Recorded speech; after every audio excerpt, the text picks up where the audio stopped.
suis content d'être avec vous tous aujourd'hui. Yes, alléluia. Nos billets d'avion sont achetés, donc on va partir le 11 septembre. C'est la seule fois que vous allez pouvoir m'entendre prêcher avant mon départ. Fait que je vais en profiter pour vous garnotter un peu. Yes, amen. Non, je vais y aller doucement. Ah non, je vais y aller doucement. Amen? Amen. Le but, c'est que ça soit instructif, que vous puissiez prendre quelque chose dans ce message qui peut changer votre vie ou que vous pouvez mettre en pratique. Alléluia. Yes. On a l'habitude d'entendre des messages dimanche après dimanche pour essayer, mais il ne faut pas oublier que les messages qu'on fait, c'est pas pour divertir les gens, c'est pour pouvoir mettre en pratique la parole de Dieu dans notre vie. Parce que sans la mise en pratique, on ne pourra pas voir de changement. Amen. Je pense que je vais prêcher un sujet un peu sensible aujourd'hui.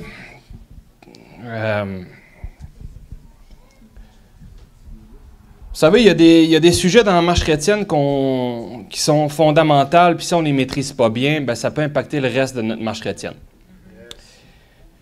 Puis, ça peut apporter des fausses doctrines, ça peut apporter la tradition des hommes, ça peut apporter des vaches sacrées, si on peut dire, ça veut dire des fausses traditions, des mauvaises pensées qui n'est pas biblique. Puis qu'est-ce que ça produit? Ça produit que la parole de Dieu s'annule. Elle n'a pas d'effet. C'est ce que la Bible dit dans Matthieu 7, que la tradition des hommes annule la parole de Dieu. Donc aujourd'hui, je vais juste peut-être parler d'un sujet qui a un courant de pensée qui est prêché pas mal partout, là. J'ai voyagé, j'ai parlé à des gens un peu partout dans le monde, puis je trouve que c'est des choses qui reviennent constamment. Puis c'est des fausses doctrines, puis j'aimerais ça je puisse en parler aujourd'hui, puis on va regarder ensemble ce que la parole de Dieu dit sur ça. Amen. Donc, je vais parler de la souveraineté de Dieu. Pas juste ça, je vais juste peser un peu dessus pour que les gens puissent bien comprendre. Je pourrais prêcher là-dessus pendant 2-3 enseignements. On pourrait vraiment rentrer en profondeur, puis ça deviendrait... je n'aurai pas le temps de tout expliquer, mais je vais survoler les points qui sont marquants de ce qui revient toujours vis-à-vis les gens, puis je ne veux pas viser personne. S'il y a quelqu'un qui peut se sentir visé, que ce soit en ligne, que ce soit en présentiel, c'est quelque chose que j'ai remarqué qui revient constamment dans les églises, puis je veux qu'on en parle ensemble. La doctrine que les gens comprennent au niveau de la souveraineté de Dieu, c'est qu'il y a beaucoup de gens qui pensent que Dieu est au contrôle de tout. Amen? Que Dieu connaît la fin, connaît le début, c'est lui qui a tout créé, c'est lui qui gère tout, puis il gère les plans de tout le monde, puis c'est... Peu importe ce qu'on va faire, peu importe ce qu'on va dire, peu importe la manière dont on va réagir, c'est ces plans qui vont se mettre en place parce qu'on est prédestiné à entrer dans ces plans. C'est ce que la plupart des gens peuvent penser aujourd'hui, même pour ceux qui sont chrétiens. Malheureusement, c'est pas vraiment ce qu'on voit dans la parole de Dieu. Dieu, oui, est souverain, ça veut dire qu'il est tout-puissant, ça veut dire qu'il a l'autorité suprême. C'est ça la souveraineté. Qu'est-ce que la signification de la souveraineté? C'est quelqu'un qui a l'autorité suprême sur sa création, par exemple. Lui, Dieu, c'est notre créateur, donc sur sa création. Comme par exemple, Justin Trudeau est souverain du Canada. Est-ce qu'il peut gérer votre vie, Justin Trudeau? D'une certaine manière, oui, mais d'une manière, il ne peut pas contrôler vos actions, n'est-ce pas? Il ne peut pas choisir ce que vous allez manger pour déjeuner. Vous me suivez? Mais il est souverain, il est tout-puissant. Au niveau du Canada, c'est lui l'autorité suprême. Autant que Dieu est l'autorité suprême dans notre vie. La pensée de ceux qui pensent que Dieu peut faire ce qu'il veut, quand il veut, comme il veut, puis que peu importe ce qu'on va faire, que Dieu est au contrôle, que son plan est parfait, puis que tout va souverainement s'arranger d'une manière ou d'une autre. Puis qu'est-ce que ça produit finalement quand on pense que Dieu peut tout faire puis qu'il n'a pas besoin de nous? Ça nous rend passifs. Ça nous désengage. Ça nous amène à penser que peu importe ce qu'on va faire, de toute façon, c'est les plans de Dieu qui se réalisent. C'est lui le boss, puis s'il y a un plan, puis il dirige ce qu'il a à diriger, puis peu importe la manière dont je vais agir, je sais que je vais être dans ses plans, puis gloire à Dieu. Vous savez, il y a des tragédies si on s'arrête 2 minutes, vous allez voir que ça ne fait aucun sens. J'ai entendu une histoire d'un pasteur qui il disait que il y avait un jeune chrétien, il avait environ 29 ans, puis il a toujours dit qu'à l'âge de 30 ans, il allait mourir. Puis, il proclamait ça constamment durant sa vie, qu'il y avait une pensée dans sa tête qui disait qu'à l'âge de 30 ans, je vais mourir. Puis c'était un garçon qui aimait le Seigneur, un garçon qui était fidèle à son église, qui semblait être un bon chrétien. Puis, qu'est-ce qui est arrivé? À l'âge de 29 ans, il est mort d'un accident de voiture, puis il est mort brûlé vif. Puis si on s'arrête aux pensées des gens, bien, ils vont dire, les plans de Dieu sont parfaits. Tout concourt au bien à ceux qui aiment Dieu. C'est ce qu'on entend dans l'Église, n'est-ce pas? Mais selon vous, est-ce que c'était la volonté de Dieu que ce jeune homme-là meure brûlé vif à l'âge de 29 ans? Non. Alors pourquoi est-ce qu'on prêche ça dans l'Église? On peut même prêcher ça dans les funérailles. Puis souvent, c'est là qu'on l'entend le plus souvent. Vous savez, Dieu n'est pas menteur. Hein? Dieu a des principes dans sa parole, puis lui-même a mis des règles, a mis des principes, puis il ne peut pas aller en l'encontre de ce que lui-même a établi dans sa parole. OK? Dieu ne peut pas faire ce qu'il veut, quand il veut, comme il veut. Dieu nous a donné un guide, qui est sa parole, qui est la parole de Dieu, la Bible aujourd'hui. Puis il doit marcher selon ce que lui-même a établi comme règle. Amen? Il ne peut pas aller en l'encontre de ce que lui-même a établi, sinon notre Dieu serait menteur. N'est-ce pas? Le problème aujourd'hui, c'est que la plupart des chrétiens vont juger Dieu selon leur expérience au lieu de juger Dieu selon la parole de Dieu. Chaque personne ici présente a expérimenté Dieu de différentes manières. Puis je pourrais prendre le temps de demander à chaque personne ici présente, qu'est-ce que vous pensez de Dieu? Puis chaque personne va dire son témoignage selon ce que lui a vécu, selon ce que lui a perçu de Dieu, au lieu de regarder à ce que la parole de Dieu dit. Vous savez, notre Dieu est fidèle. Tu peux parler à une personne, puis lui, il ne vit pas la fidélité de Dieu. Puis c'est pas parce que Dieu n'est pas fidèle. Vous savez, Dieu promet à ce qu'on soit prospère. Quand je parle de la prospérité, c'est pas nécessairement de devenir riche, c'est d'avoir assez pour nous et assez pour bénir pour les autres. Amen. C'est ça la vraie signification de la prospérité. Puis il y en a qui sont cassés. Puis qui vont penser que c'est la volonté de Dieu qui soit cassée. Donc eux, ils vont vivre dans ce pattern-là, quand qu'au final, Dieu avait bel et bien mis une promesse qui promet à ce qu'on soit prospère. Donc le problème maintenant, est-ce que c'est parce que Dieu est menteur? Non. Si Dieu promet des choses dans sa parole, il y a des promesses, des multitudes de promesses, mais chaque personne les vit différemment. Chaque personne peut vivre Dieu d'une manière différente. Puis pourtant, on aurait tendance à croire, de dire que les plans de Dieu sont parfaits. Fait que tu es en train de me dire qu'il y aurait des personnes qui sont appelées à être cassées toute leur vie. Il y a des gens qui seraient appelés à souffrir. Des gens qui sont appelés à aller en enfer. Si les plans de Dieu sont parfaits, vous voyez qu'il y a quelque chose qui ne marche pas. Là. Êtes-vous d'accord avec moi? Il y a quelque chose qui ne marche pas. Là. Notre Dieu est fidèle, il parle dans sa parole, il n'est pas menteur, la Bible le dit. Mais ce n'est pas tout le monde qui expérimente ce que Dieu veut pour notre vie. Donc, si on n'expérimente pas nécessairement ce que Dieu a pour notre vie, la faute, elle appartient à qui? À qui? À nous. Mais ça, c'est ce bout-là qu'on ne veut pas entendre. Parce qu'on a l'habitude de vouloir se déresponsabiliser, puis pas prendre ce qui est à nous pour croire que tout ce que Dieu va faire va pas se mettre en place tout seul, puis qu'on n'a pas rapport dans le processus. Mais c'est pas comme ça que ça fonctionne. Fait que aujourd'hui, je vais parler je vais rentrer dans beaucoup de versets. On n'aura pas le temps de rentrer, vous n'allez pas avoir le temps d'ouvrir votre Bible à chaque verset. Il y en a que je vais passer rapidement, mais il y en a d'autres qu'on va y aller ensemble. Amen. Je veux juste qu'on prenne le temps d'établir la vérité ensemble, qu'on puisse voir ce que la parole de Dieu nous dit pour qu'il puisse avoir un fruit par la suite dans votre vie. Alléluia.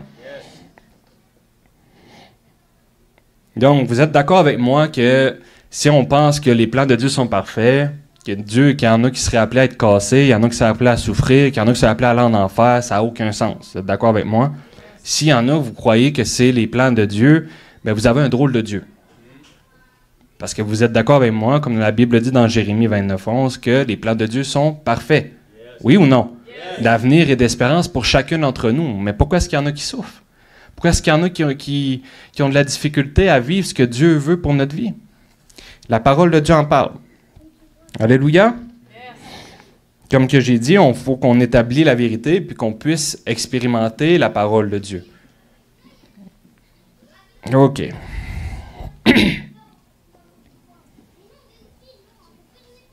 J'aimerais, avant toute chose, on va continuer à parler de la souveraineté, j'aimerais qu'on puisse parler d'une petite affaire qui me chatouille. Vous savez, il y en a beaucoup qui pensent que Dieu promet le salut à la famille. Oui ou non? Vous avez déjà entendu ça? Que Dieu promet le salut à la famille. Pour ceux et celles qui ont choisi Jésus aujourd'hui, là, est-ce que vous l'avez choisi de votre propre gré? Oui. Oui. Est-ce qu'on vous a forcé? Non. Donc, c'était votre propre choix? Votre propre décision? OK. Est-ce que c'est Dieu qui vous a forcé? Vous l'avez choisi parce que vous avez le cœur disposé à le choisir? OK. Mais, si vous pensez à la souveraineté de Dieu, que Dieu est parfait, puis que Dieu fait ce qu'il veut quand il veut, pensez-vous qu'il peut obliger quelqu'un à l'accepter? Alors, croyez-vous qu'il y a une promesse qui dit que je vous promets que votre famille soit sauvée? Non. Non. Parce qu'on a tous le libre arbitre et le choix de choisir. Puis Dieu nous a donné le libre arbitre et le choix dès au moment où Adam et Ève étaient dans le jardin d'Éden. L'arbre de la vie et la mort était là. L'arbre de la connaissance du bien et du mal était là. Mais il leur a donné le choix. Oui ou non? Oui ou non? Il leur a donné le choix. Écoute, je te montre là. Ça, là, c'est pas bon pour toi, il faut pas que tu en manges, mais tu as le choix. Tu as le choix. Il n'était pas ignorant. Si vous regardez même tout au long de la parole de Dieu, les gens qui n'ont pas réussi à rentrer dans l'appel, qui n'ont pas réussi à rentrer dans ce que Dieu les demandait de faire, c'est parce qu'ils étaient dans la désobéissance. Si vous regardez même simplement le peuple d'Israël, normalement était censé marcher de l'Égypte à la terre promise, c'était 11 jours de marche. Ils ont passé 40 ans dans le désert. La première génération est morte dans le désert à cause de leur désobéissance, leur murmure, à cause de leur manque de foi. Est-ce que c'était le plan de Dieu? Non. Est-ce que c'était vraiment le plan de Dieu qu'ils puissent mourir dans le désert? Non. Donc, Dieu a un plan. Dieu a des solutions. Mais est-ce possible qu'on puisse marcher à côté? OK. Allons ensemble dans Josué. Donc, sur la promesse, je veux juste qu'on puisse rentrer quelques minutes dessus, là, sur Dieu promet que notre famille sera sauvée. Il y a quelques versets que les gens utilisent pour pouvoir se consoler d'une certaine manière. Allons dans Josué 24:15. Ici, on regarde le contexte dans Josué. Après que les Israélites ont pris la terre promise, Josué a réuni toutes les tribus d'Israël. Okay? Puis, il a fait une déclaration. Et si vous ne trouvez pas bon de servir l'Éternel, choisissez aujourd'hui qui vous voulez servir. Donc, Josué était en train de parler et il donnait le choix à qui? Au peuple d'Israël de suivre l'Éternel ou de ne pas le suivre. Amen. Et Josué a donné une déclaration, et il parlait pour lui et pour sa famille, en disant ceci: moi et ma maison, nous servirons l'Éternel. Alléluia. Dans ce contexte-ci, Josué était avec sa famille, ils ont rentré dans la terre promise, il a réuni tout le peuple d'Israël, il a dit, nous, on va continuer à servir l'Éternel. Vous choisissez ce que vous voulez. Tu veux le suivre ou tu ne veux pas le suivre. Donc, on voit exactement qu'il y avait le choix. Amen. Mais il y en a beaucoup qui vont utiliser « Moi et ma maison serviront l'Éternel » puis ils déclarent ça « Seigneur, tu promets dans ta parole. » Pas de promesse. Si tu regardes le contexte, ça n'a aucun rapport. Puis, regardez bien dans 1 Corinthiens 7,16. Dans 1 Corinthiens 7,16, on voit que Paul est en train de parler des gens qui se marient avec des non-convertis. Puis, il mettait une certaine Une mise en garde, exactement. Il mettait une certaine mise en garde. Qu'est-ce qu'il est en train de dire? Car que sais-tu, femme, si tu sauveras ton mari? Ou que sais-tu, mari, si tu sauveras ta femme? Hey! Ça, c'est la... Puis pourtant, on parle de l'apôtre qui a prêché la grâce, qui a eu la révélation de la grâce.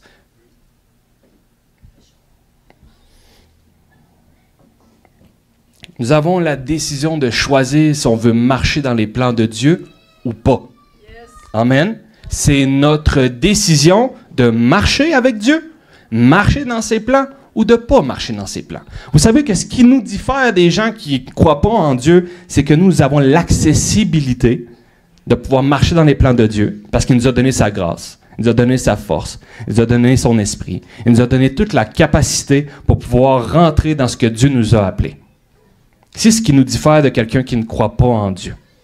La nouvelle naissance nous permet de pouvoir rentrer dans les plans de Dieu, mais ça ne signifie pas que tu vas marcher dans ses plans. Tu as accès à marcher dans ses plans et t'a donné tous les outils pour pouvoir marcher dans ses plans, mais ça ne signifie pas que tu vas marcher dans ses plans parce que c'est ta décision. Amen. Amen. Alléluia. Deutéronome 30, 19. OK, je vais passer rapidement, d'accord? Vous pouvez prendre en note si vous voulez. Deutéronome 30, verset 19. Je prends aujourd'hui à témoin contre vous le ciel et la terre, et j'ai mis devant toi la vie et la mort, la bénédiction ou la malédiction. Choisis la vie afin que tu vives, toi et ta postérité. Donc, on voit que Dieu permet à ce qu'il y ait des plans parfaits pour ta vie, n'est-ce pas? Pour chacun d'entre vous. Si tu vis dans la maladie, si tu vis comme un cassé, si tu as des problèmes puis que t'en as par-dessus la tête, sache une chose, c'est pas la volonté de Dieu. Tu n'es pas destiné à vivre comme ça. Amen. Puis ça, je pense qu'il faut que vous vous en libérez, puis pour pouvoir prendre les outils, le mettre en pratique, pour pouvoir se dégager et vivre pleinement toutes les promesses que Dieu a mis et a acquis à travers son sacrifice. Alléluia. Donc, c'est ce que les gens pensent que Dieu peut faire ce qu'il veut quand il veut. On voit dans 1 Corinthiens 14, 33. En effet, Dieu n'est pas un Dieu de désordre, mais de paix. Ainsi en est-il dans toutes les églises des fidèles. Dieu est tout-puissant, puis il choisit lui-même de ne pas sortir de ses lois, comme j'ai dit. Lui-même a établi des lois, puis on peut le voir dans sa parole. Dans Psaume 89, versets 34 à 35, voici ce que la Bible dit. « Je ne violerai point mon alliance. Je ne changerai pas ce qui est sorti de mes lèvres. » Le psaume 138, verset 2. Je vais le lire dans la version Darby. « Je me prosterne dans cette sainte maison et je célèbre ton nom pour ta bonté et pour ta vérité. Car tu as magnifié ta parole selon tout ton nom. » Mais si on veut, dans un français un peu plus compris, là, c'est qu'il a exalté sa parole au-dessus de lui. On exalte au-dessus de ton... Il exalte sa parole au-dessus de son nom. Fait que quand quelqu'un donne sa parole, là, on appelle ça quoi? Une réputation. N'est-ce pas? C'est facile de détruire une réputation. Respecte pas la parole, respecte pas ton engagement, puis tu verras ce que les gens vont penser de toi par la suite. Parce que ta parole est importante, n'est-ce pas? Donc imaginez-vous qu'est-ce que quand Dieu dit quelque chose, il veut s'y tenir, n'est-ce pas? Il a élevé sa parole au-dessus de son nom. Puis quand il dit quelque chose, il va le faire. Alléluia. Hébreux 1, verset 3.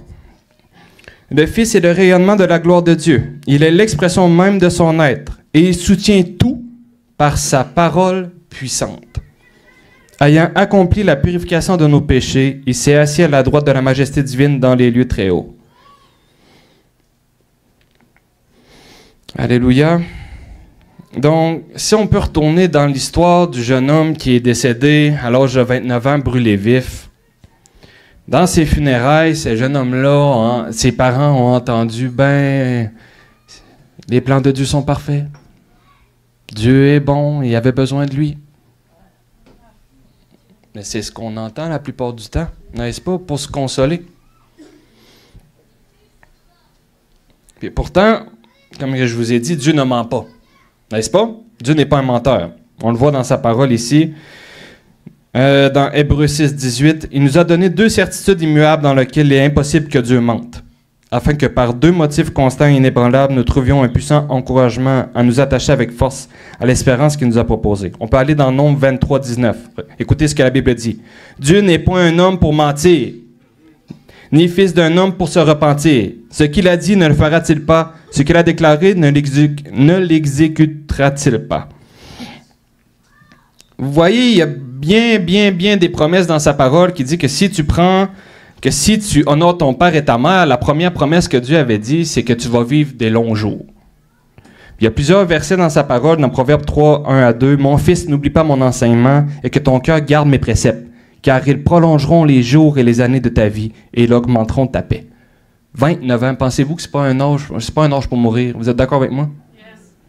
On s'entend-tu qu'il y avait encore la vie devant lui? Alors, qui est-ce qui a causé ça? Le diable.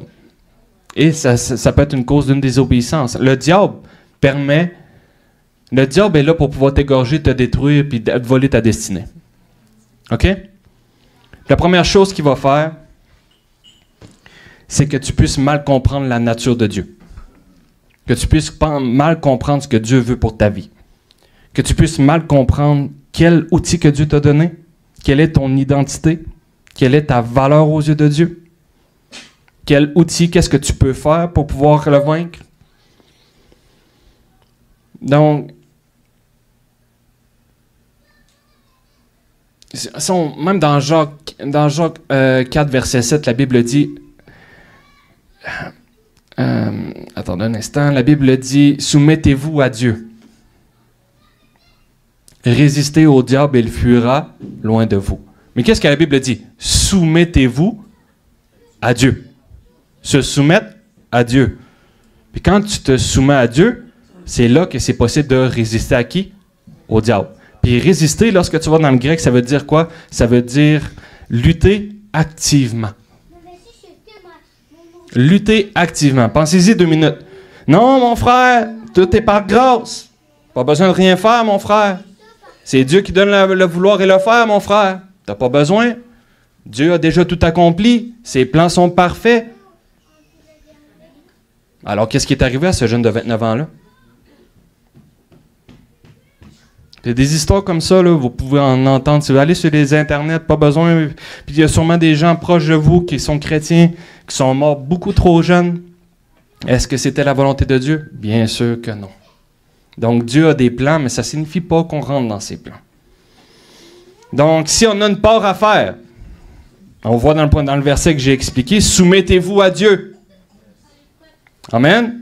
Donc, quelqu'un qui ne se soumet pas à Dieu, qu'est-ce qui arrive? Le contraire.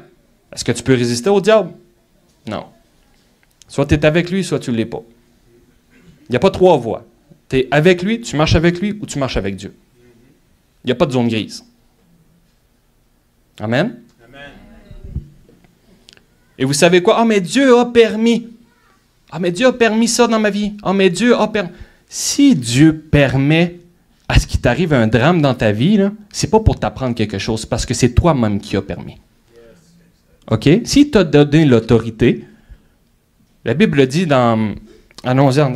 Écoutez, on va y aller ensemble tout de suite, là, ça va être un peu plus simple. J'ai tellement de versets que c'est pour ça que je vous dis, j'ai essayé de condenser ça dans l'espace de 45 minutes. Ça devient un peu complexe. Mais on va y arriver. Amen? Donc, ce que j'ai dit, la souveraineté de Dieu, c'est quelqu'un qui est souverain d'une nation, c'est l'autorité suprême. Alléluia. Dans Psaume 115, verset 16, voici ce que la Bible dit. « Les cieux appartiennent à l'Éternel, mais il a donné la terre aux hommes. » Alléluia. Et la Bible dit qu'il nous a donné autorité et pouvoir. Il nous a engagés, il nous a mis dans un endroit qui est la terre. Il nous a dit, écoute, tu peux régner là. Tu peux faire ce que tu veux. C'est toi le boss. Les cieux m'appartiennent, la terre t'appartient. C'est toi le boss ici. Qu'est-ce qui est arrivé quand Adam et Ève ont désobéi? Ils ont fléchi les genoux devant qui? Le diable. Qu'est-ce qui est arrivé? Ils ont péché, mais par la suite, qu'est-ce qui est arrivé? Ils ont donné l'autorité au diable. Amen? Qu'est-ce que ça produit, ça? Ça a produit que Le péché a pris de l'ampleur, la violence a pris de l'ampleur, et toutes les conséquences du péché que nous connaissons aujourd'hui, on vit dans un monde déchu qui est bien loin de Dieu.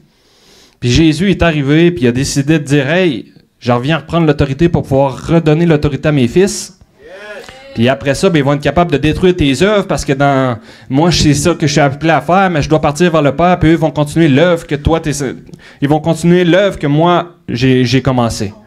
Alléluia. C'est exactement ce que Dieu veut qu'on fasse, c'est qu'on puisse continuer l'œuvre que lui-même a commencé. Puis la Bible dit que lorsqu'il est venu sur la terre, c'était pour détruire quoi?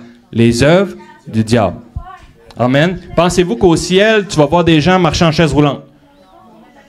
Non. Amen. Donc, s'il nous a donné l'autorité, c'est nous autres qui sommes censés régner, c'est pas parce que tu as l'autorité que tu sais t'en servir. C'est pas parce que Dieu t'a donné les outils que tu sais comment faire pour pouvoir les utiliser. Tu peux donner un marteau à un enfant de 4 ans, mais ça ne signifie pas qu'il va savoir s'en utiliser. N'est-ce pas?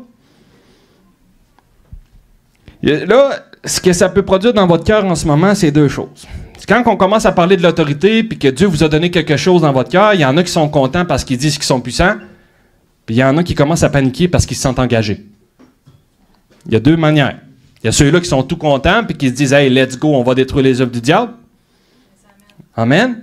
Puis il y en a d'autres qui commencent déjà à se sentir condamnés parce qu'ils se sentent engagés dans ce que Dieu leur a demandé de faire.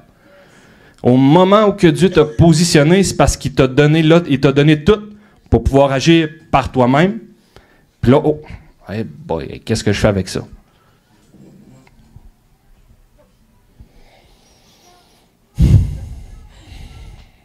J'essaie d'être doux un petit peu. Je me retiens. Mais ce que je veux dire, c'est quand on pense que Dieu est parfait, puis que Dieu peut faire tout quand il veut, comme il veut, puis que tous ses plans vont se réaliser d'une manière ou d'une autre, peu importe comment tu agis, comme j'ai expliqué, ça rend les gens passifs. Puis quand ça rend les gens passifs, ben regardez les gens qui pensent ça, puis vous allez voir le fruit dans leur vie. Vous allez voir le fruit de la quoi? Passivité. C'est exactement ça que vous allez voir.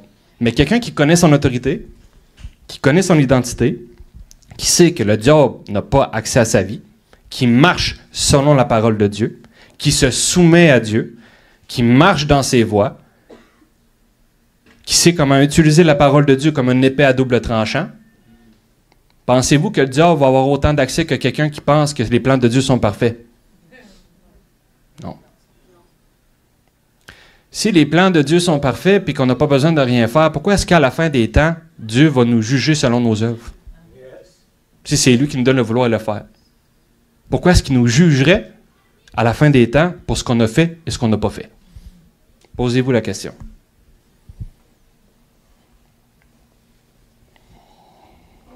Amen? C'est silencieux?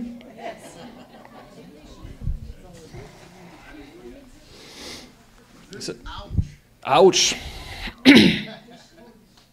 Alléluia. Donc, si on voit que la Bible dit « Soumettez-vous à Dieu », c'est parce qu'on aurait une part, n'est-ce pas? Fait que là, on ne peut plus se dégager et dire « Non, c'est Dieu. » Puis Dieu peut faire ce qu'il veut, puis que tout est parfait, puis tout va se réaliser. Vous savez que quand que... je suis sûr à 100% qu'il y a bien des situations qui arrivent dans votre vie qui n'est pas la volonté de Dieu. OK? Que le diable a attaqué votre vie, puis d'une manière, vous l'avez permis. OK? Puis parce que vous l'avez permis, Dieu est comme ça. Vous me suivez? Parce qu'il vous a donné autorité et pouvoir. Lui, là, il ne commencera pas à s'en mêler. Mais qu'est-ce qu'il peut faire par la suite, même si le diable vous a attaqué, c'est qu'il peut rendre tout pour sa gloire. OK? Mais attendez pas à ce qu'il arrive un drame pour lui rendre gloire. Alléluia. Tu sais, c'est facile de dire, ben j'ai pogné le cancer, j'ai fait de la chimio, puis Dieu m'a guéri. Tout pour sa gloire. Bon. Mais si tu me dis, par exemple, que ton cancer a disparu miraculeusement, ça se peut que je saute dans les airs et que je rende gloire à Dieu. Amen. Attendez pas que le drame arrive, que Dieu essaie de réchapper la situation pour ensuite les rendre gloire. Non. Donnez pas accès au diable, détruisez ses œuvres, c'est là que vous allez rendre gloire à Dieu. Alléluia. C'est là qu'on a de la misère à se situer. C'est quand le diable commence à empiéter sur votre vie, puis qu'après ça, vous vous dites, ben c'est des persécutions. Faites attention entre ce que le diable fait et ce que Dieu a dit en rapport à la persécution. Dieu a promis la persécution en rapport à l'Évangile. OK? Quand tu prêches l'Évangile, ça se peut qu'il y ait de la persécution, il te l'a promis. Il t'a pas promis d'être cassé. Il t'a pas promis que tu allais être malade. Il t'a pas promis que tu allais te séparer. Il t'a pas promis que tu allais avoir un divorce. Il t'a pas rien promis de ça. Amen? Ah, je suis divorcé, mon frère, c'est pour la gloire de Dieu. Les plans de Dieu sont parfaits, mon frère. Qu'est-ce qui rend gloire à Dieu? Est-ce que Dieu peut réparer ton divorce? Oui. Mais c'est bien plus glorieux si tu n'aurais pas séparé. Amen? Il ne faut pas attendre de glorifier Dieu quand le drame est déjà arrivé. Alléluia. Psaume 139, versets 13 à 17. C'est toi qui as formé mes reins, qui m'as tissé dans le sein de ma mère. Je te loue de ce que je suis une créature si merveilleuse, tes œuvres sont admirables et mon âme le reconnaît bien. Mon corps n'était moins... Là, écoutez ce que la Bible dit. Mon corps n'était point caché devant toi lorsque j'ai été fait dans un lieu secret, tissé dans les profondeurs de la terre. Quand je n'étais qu'une masse informe, tes yeux me voyaient, et sur ton livre étaient tout inscrits les jours qui m'étaient destinés. Alléluia. Avant qu'aucun d'eux existât, que tes pensées, ô Dieu, me semblent impénétrables, que le nombre en est grand. Ah, les plans de Dieu sont parfaits, ses pensées sont impénétrables, mon frère. Tu peux pas savoir ce que Dieu veut pour ta vie. Et moi, mes jours sont comptés. La plupart des gens pensent que quand ton ticket est sorti, c'est là que tu t'en vas. C'est pas le bingo, là. Pensez-y 2 minutes, là. Mourir à 29 ans, mourir à 40 ans, mourir à 50 ans, c'est pas 60 ans, 70 ans, c'est pas la volonté de Dieu. OK? Si vous étudiez ce que la parole de Dieu dit, on est censé vivre des longs jours. OK? Alléluia. Donc, on voit ici qu'il nous a déjà écrit un livre de notre vie avant même qu'on soit formé. Mais là, c'est là que la plupart des gens utilisent ça pour dire, ben peu importe de quelle manière, mes jours sont comptés. OK, tes jours sont comptés, mais ça ne signifie pas que tu rentres dans les jours que lui-même a dit. Tu peux mourir avant. Tu peux être carrément dans le champ dans ce que les plans de Dieu t'ont donné. Mais il y a une chose qui est sûre, c'est qu'il y a une destinée pour chacun d'entre vous. Yes, amen. Amen? Ça, c'est une chose qui est sûre. Mais le but dans ce message-là, c'est simplement de vous faire comprendre de comment faire pour pouvoir rentrer dans ce que Dieu vous a appelé à faire. Yes. Alléluia. Prendre conscience que ça ne se fera pas tout seul, que vous avez une part à jouer. Que ce n'est pas en criant volonté et faire que ça va se faire. OK? C'est en se levant, en cherchant, en se soumettant, puis en se rapprochant de Dieu qu'on va être capable de savoir ce que Dieu veut pour notre vie. Yes. Amen? Entre quelqu'un qui passe du temps à genoux dans sa chambre à chercher la face de Dieu, quelqu'un qui écoute Netflix en mangeant des crottes de fromage, où est la chance? Si on parle juste de probabilité, là, il y a plus de chances qu'il trouve où tu penses la volonté de Dieu. Dans sa chambre de prière ou en écoutant Netflix? Ah, Dieu m'a parlé quand j'ai écouté le film. Come on, OK? Il y a plus de chances que cette personne-là reçoit les plans de Dieu lorsqu'il était dans sa chambre de prière en adorant le Seigneur puis en donnant tout son cœur, en voulant faire tout ce que Dieu veut. Amen? Maintenant, on va rentrer dans des versets ensemble. Là, je veux qu'on prenne notre Bible ensemble. Alléluia. Jérémie 29, 11 à 13, que j'ai parlé tout à l'heure, mais on va prendre le temps de lire parce qu'il y a un bout que les gens ne lisent pas. Bien souvent. Ça, je trouve que les chrétiens sont champions pour prendre des versets hors contexte.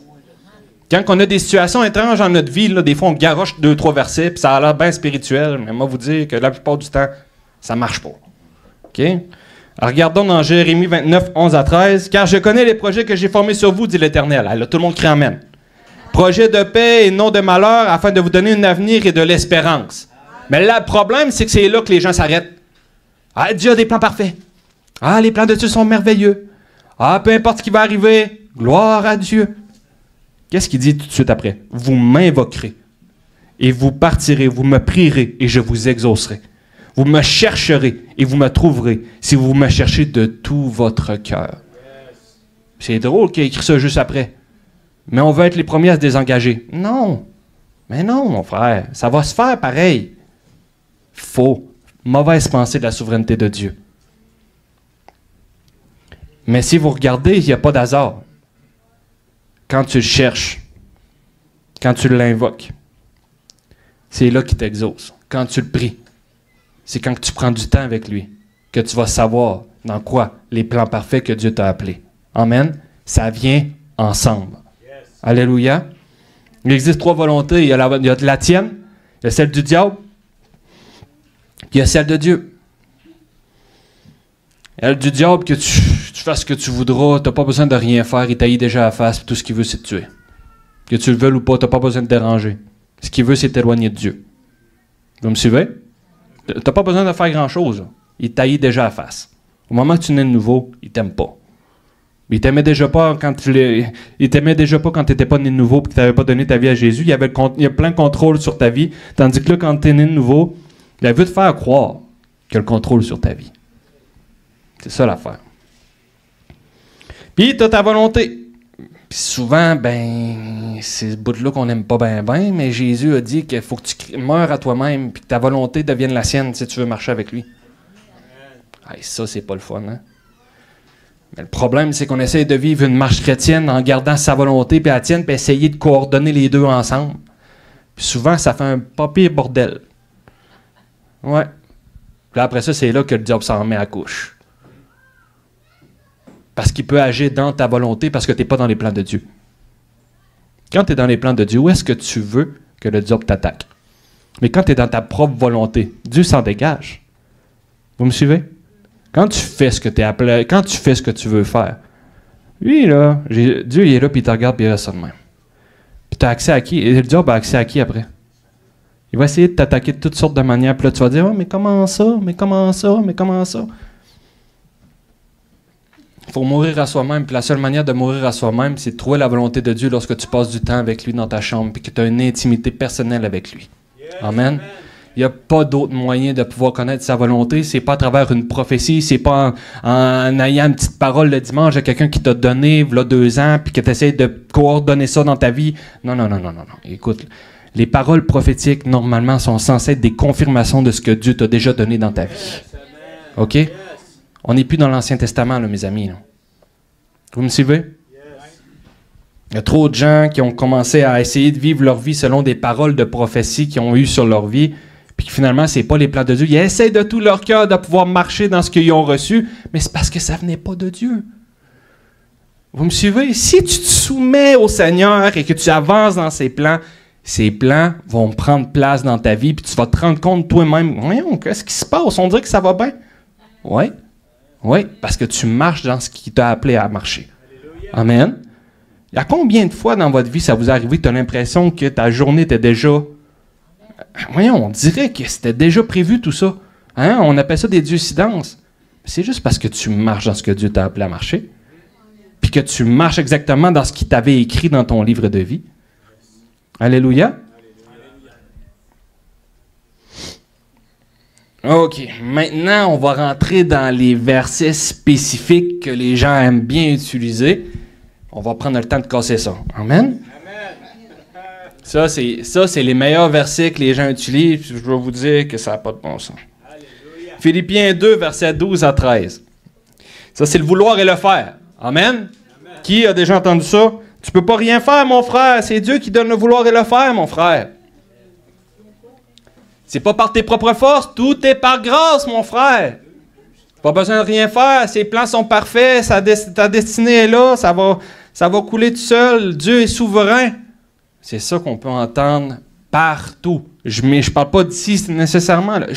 J'ai voyagé, j'ai parlé à des gens qui sont dans le leadership. C'est toujours les mêmes problèmes qui reviennent dans l'Église. Toujours les mêmes problèmes. Puis quand que tu rentres dans ce genre de doctrine bizarre-là, tu n'as pas de fruits dans ta vie. Tu n'en as pas. C'est aussi simple que ça. Quand tu veux te dégager, te rendre passif, c'est pas censé porter du fruit. Quand tu ne veux pas prendre ton engagement dans les plans de ce que Dieu t'a demandé de faire, puis que tu penses que ça va se faire tout seul parce que tu es un robot sur 2 pattes, sache que tu ne feras pas grand-chose. Philippiens 2, versets 12 à 13. OK, rentrons ensemble. Prenons le temps. 2-3 versets qu'on va juste prendre le temps vraiment d'entrer parce que c'est important. C'est tout le temps les mêmes qui reviennent, puis je pense que si on le garde dans son contexte, sans avoir besoin avoir la théologique, ça va se couler tout seul, puis vous allez vous rendre compte que ça a du bon sens. OK? Ainsi, mes bien-aimés, comme vous avez toujours obéi, travaillez à votre salut avec crainte et tremblement, non seulement comme en ma présence, mais bien plus encore maintenant que je suis absent. Car c'est Dieu qui produit en vous le vouloir et le faire selon son bon plaisir. Amen? Yes. Le problème, c'est que les gens, ils lisent le verset 13 sans lire le verset 12. Ah, c'est Dieu qui donne le vouloir et le faire selon son bon plaisir. Ouais, mais qu'est-ce qu'il dit en haut? Travaillez à votre salut. Travaille à ton salut avec crainte et tremblement. Oh boy! Regardez bien ce qu'il dit. Je vais le lire dans la version Sommaire. Mes chers amis, vous avez toujours été obéissants. Faites donc fructifier votre salut. Fructifier votre salut. Avec crainte et respect. Ça, c'est de la révérence envers Dieu. Amen? Yes, amen. Amen. La vraie crainte, c'est une révérence envers Dieu. Non seulement quand je suis présent, mais bien plus maintenant que je suis absent. Car c'est Dieu lui-même qui agit en vous pour produire à la fois le vouloir et le faire, conformément à son projet plein d'amour. Amen. Maintenant, là, on va prendre le temps d'aller chercher un petit mot grec. Là. Vous allez voir que ça rentre encore bien plus précis. Dans le début du verset 13, qu'est-ce que ça dit? Car c'est Dieu lui-même qui agit en vous. Amen. Car c'est Dieu lui-même qui agit en vous. Ou dans la version Louis II 21, ça dit « En effet, c'est Dieu qui produit ». Donc, en effet. Quand j'ai été chercher le grec, je me dis « Il y a quelque chose qui ne marche pas. » Quand j'ai été chercher le grec, je me suis rendu compte que c'était pas mal complémentaire. Je ne suis pas un champion du français, là, mais vous allez voir que ça fait du sens. Dans le grec, le mot qui peut être remplacé par « en effet » ou « car », ça s'appelle en grec, gar. G-A-R. OK? Puis vous savez qu'est-ce que ça veut dire? Parce que. Donc, tu travailles à ton salut avec crainte et tremblement parce que c'est Dieu qui produit le vouloir et le faire, ou en effet. Mais regardez bien ce que c'est. Là, j'ai dit, mais c'est quoi ça, ce mot-là? Quand on va relire un peu, c'est une conjonction, OK? Une conjonction, là, j'ai dit, c'est quoi, c'est une conjonction? Moi, je ne suis pas fort en français. Là. J'ai été voir sur Google, c'est quoi une conjonction? La conjonction est une classe de mots invariables. Elle sert à joindre des groupes de mots ou des phrases. Donc, si tu veux dire que le vouloir et le faire se produit, mais il ne faut pas que tu oublies la phrase qui est en haut. OK? Parce que le car, le en effet, ou en anglais, c'est et. Ça veut dire que c'est collé ensemble. C'est un va pas sans l'autre. Quand tu travailles à ton salut avec crainte et tremblement, ça produit quel résultat? Le vouloir et le faire. Parce que quand tu passes du temps dans ta chambre qui est à genoux en train de le chercher, c'est là que le vouloir, qui est le désir de vouloir faire la volonté de Dieu, naît. Et le faire, qui est la capacité, qui est la grâce, qui va prendre place dans ta vie pour pouvoir rentrer dans ce que Dieu t'a appelé. Yes, amen. Amen.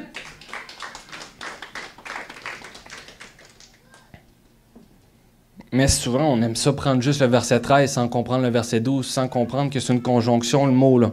Hein? C'est un va pas sans l'autre. OK. C'est clair? Oui. OK, on va rentrer dans l'autre verset qui est souvent utilisé. Romains 8, versets 24 à 28.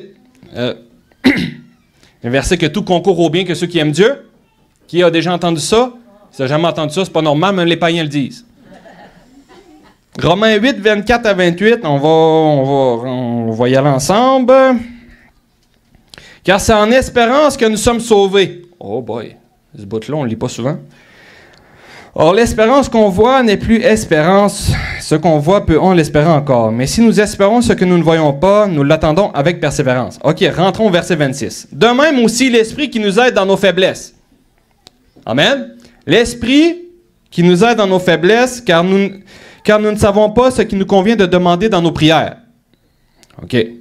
Mais l'Esprit lui-même intercède par des soupirs inexprimables. Amen.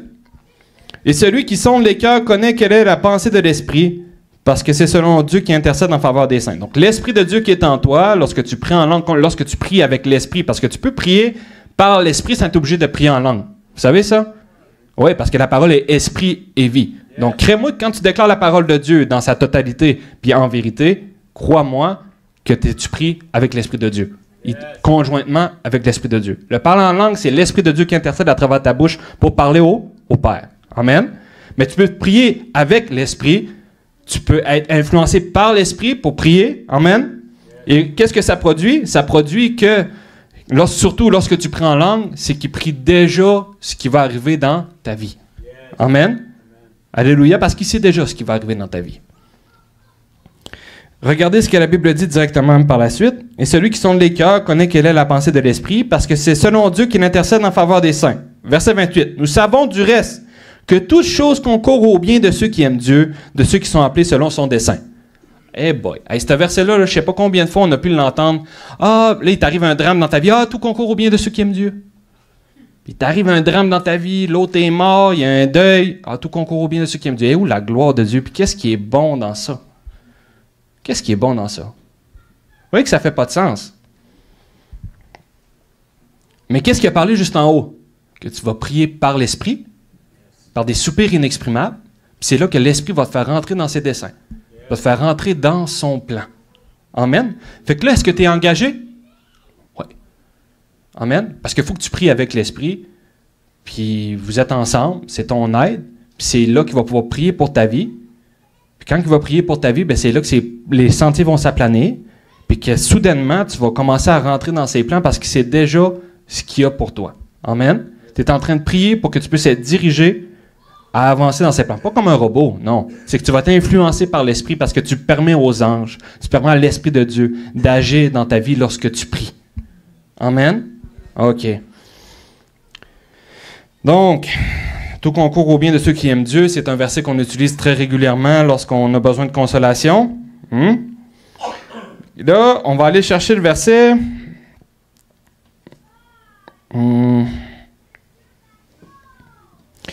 Là, ce que ça dit, nous savons en outre que Dieu fait courir toutes les choses au bien de ceux qui aiment Dieu.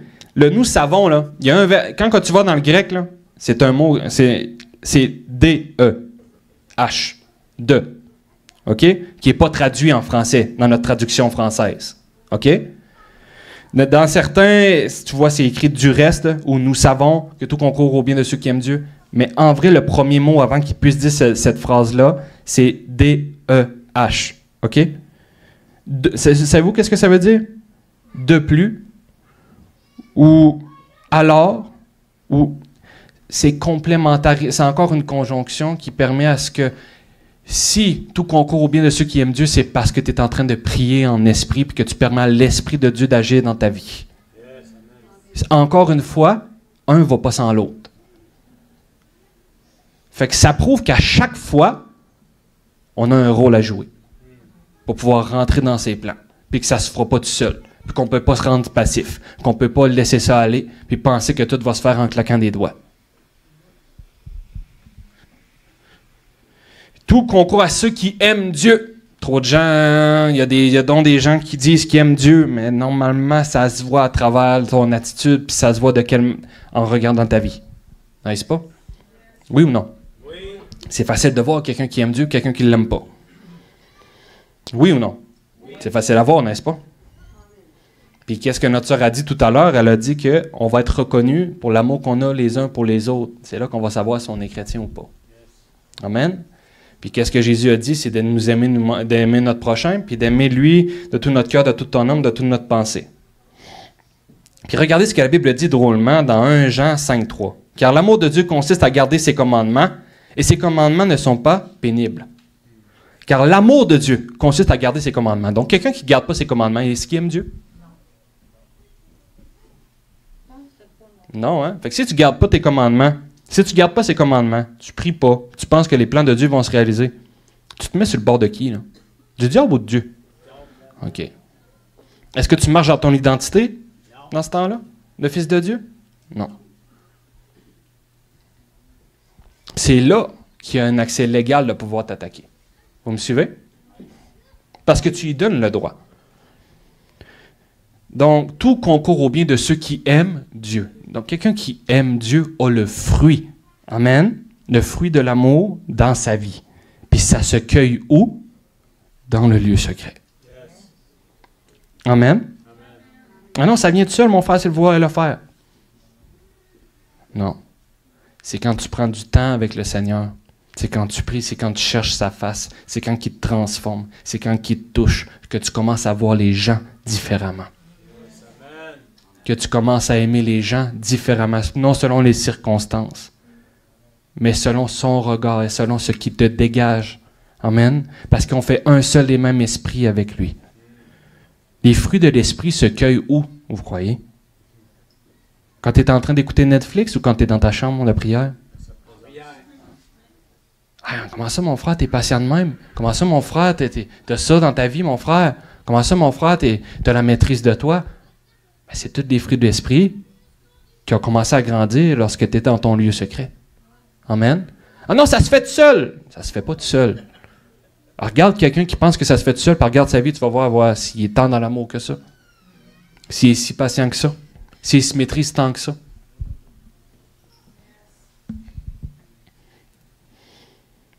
Où est-ce que je veux en venir dans tout ça? Tu vas me dire, ben Samuel, c'est où est-ce que tu veux en venir à tout ça? Ben moi, je veux juste te dire que Dieu a des plans parfaits pour ta vie. Amen. Pour chacun d'entre vous, la Bible le dit bel et bien qu'il y a des plans d'avenir et d'espérance, mais pour pouvoir y rentrer, c'est faut que tu le cherches. Tu as ta part à faire. Ça ne se fera pas tout seul. Faut que tu bouges, faut que tu le cherches, il faut que tu l'aimes. Et c'est là que lorsque tu vas le chercher, que tu vas le trouver. Puis que ses plans vont être de plus en plus clairs dans ta vie. Si vous pensez que je suis parti au Congo en claquant des doigts, là, c'est pas un coup de tête, là. Parce que sinon, ça ferait longtemps que je serais revenu. Vous me suivez? Parce que quand tu n'es pas dans les plans de Dieu, la grâce, là, la valve est fermée. Mais quand tu es dans les plans de Dieu, ça coule. C'est là que sa grâce coule. Vous me suivez? Mais la grâce, elle va chercher où, vous pensez?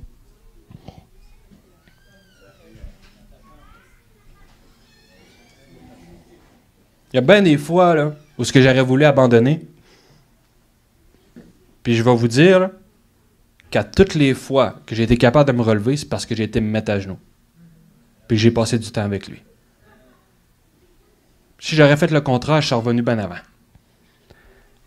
La grâce, la faveur, expérimenter Dieu, être touché par Dieu, avoir les outils de Dieu, sa puissance, voir la main de Dieu sur notre vie, ça va d'abord être dans le lieu secret.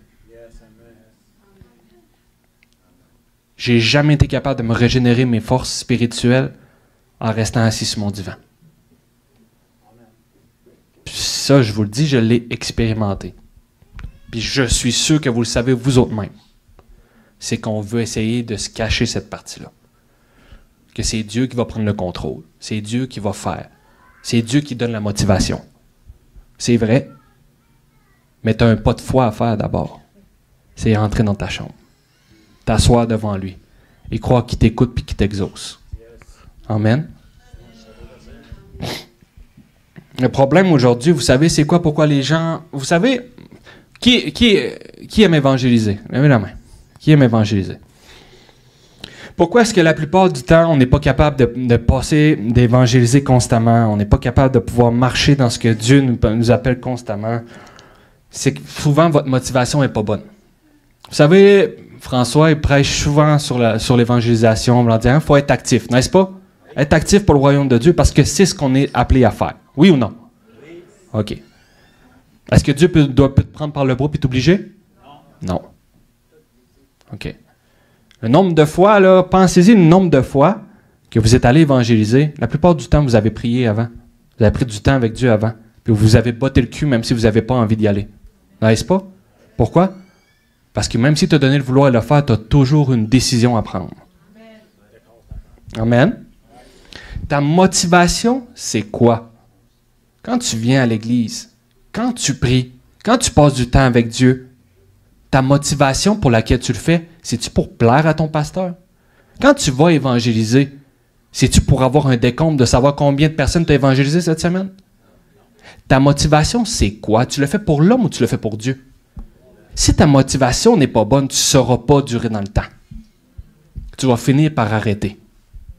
Lui, tout ce qu'il peut faire, c'est essayer de motiver les troupes. Mais si tu le fais parce que le pasteur t'a dit de le faire, un jour ou l'autre, tu vas finir par arrêter. Parce que tu ne comprends pas que quand on le fait pour qui? Dieu. Amen. Colossiens 3, 23. Tout ce que vous faites, faites-le de bon cœur comme pour le Seigneur et non pour les hommes. Alléluia. Ta motivation pour laquelle tu le fais, ça doit être d'abord parce que tu le fais parce que tu aimes ton Dieu. Alléluia. Et cet amour-là se cueille où? Dans le lieu secret. Hey, là, il me semble qu'on est pas mal engagé dans ce que tu me dis, là. Oui. Parce que c'est la parole de Dieu. Dans son plan parfait, il a décidé de nous inclure pour notre part à jouer. Amen. On va finir avec un dernier verset, mes amis. Éphésiens 3. On va commencer Éphésiens 3, verset 14. Je vais finir avec ça.